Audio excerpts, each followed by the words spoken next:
Right, 2000 Chevy Cavalier. Come in with a misfire. Initially thought it was a head gasket. Well, initially I thought it was fuel leak issue, because when I initially started it to move it after it got towed in, I could smell fuel. Didn't think anything of it. Pulled it into the shop. Had it sitting here running for probably a good hour.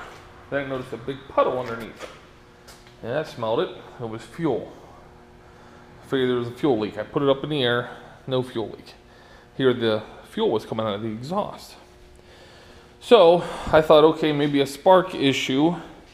Not burning the fuel, causing the fuel just get dumped in the exhaust. Well, check spark. Spark was great. Then that fuel that I was getting, it just turned into just normal, I guess not normal condensation, but it just turned into water.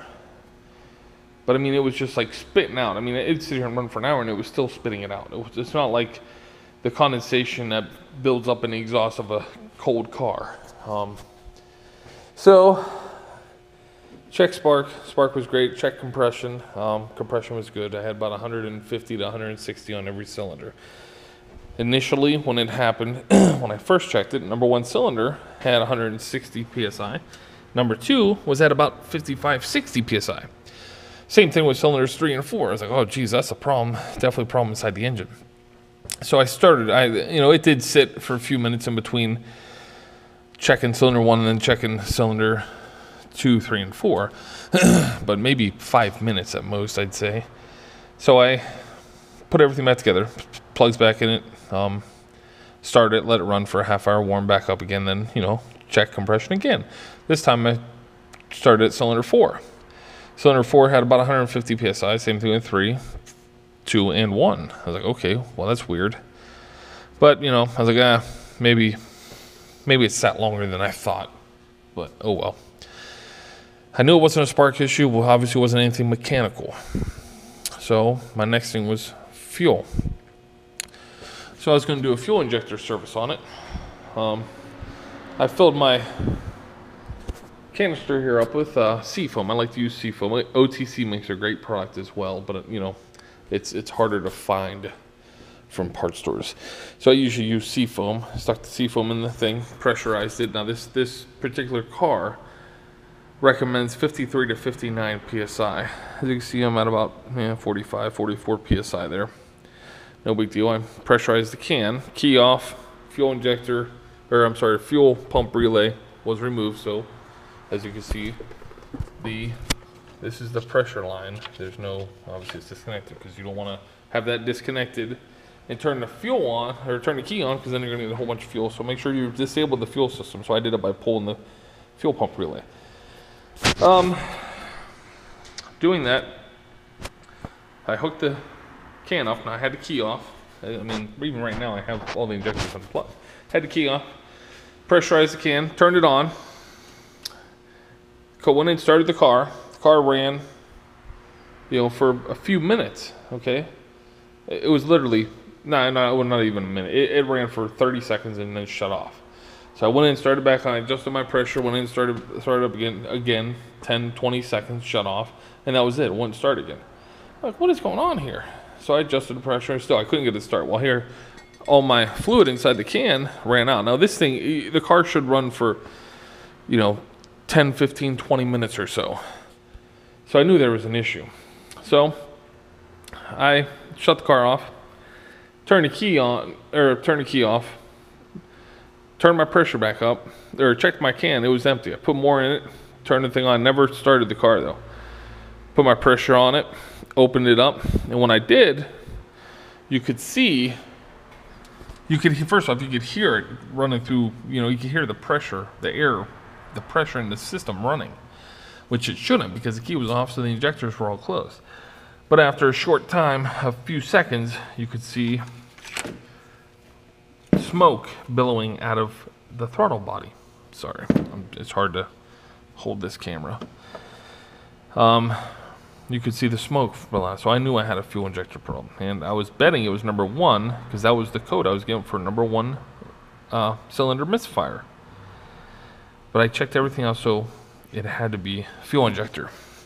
Well, I don't know if it's hard to tell now because I took this apart a good half hour ago. I made another video, but I had my case on my, I had the waterproof case on my GoPro, so the sound was very low. But I mean, you can see how wet that one is compared to the other ones. But wait till I have a little bit of pressure on here.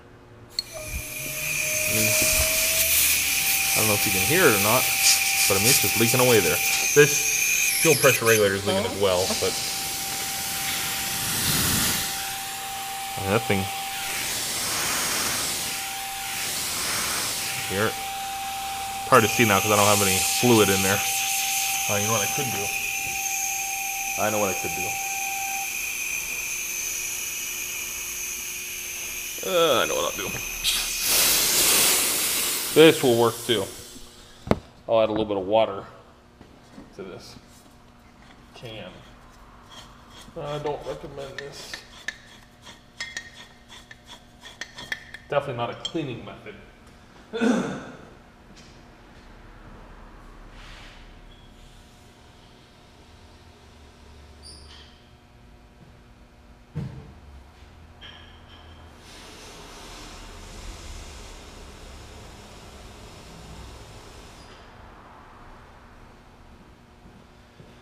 Now, never use this to clean injectors, believe me. I'm just using this just so you can see.